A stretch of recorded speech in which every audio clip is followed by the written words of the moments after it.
I'm very happy that now we have resources that will support our counties. Close to 29 billion shillings will be made available by this piece of legislation that has now become law. It will support our counties to discharge their mandate, which is very clear in our constitution.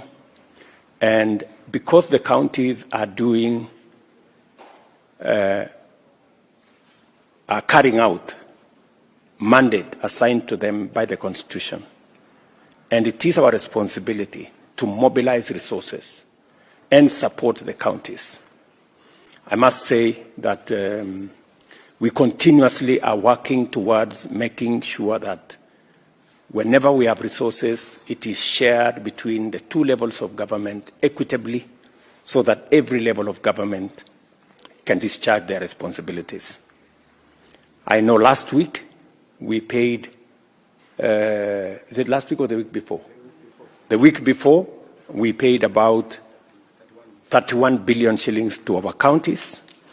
We are again planning in the next week or two to pay another substantial amount of money, again to support our counties for them to discharge their responsibilities. I'm also very happy that counties are beginning to also look at other avenues of raising resources.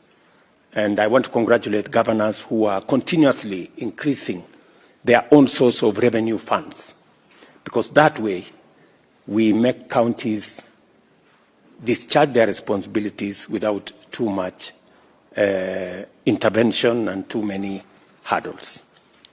Let me also say, now we know there has been an outstanding matter of some counties that did not have appropriate headquarters because they were small and they couldn't raise resources from their shareable revenue to be able to do the county headquarters.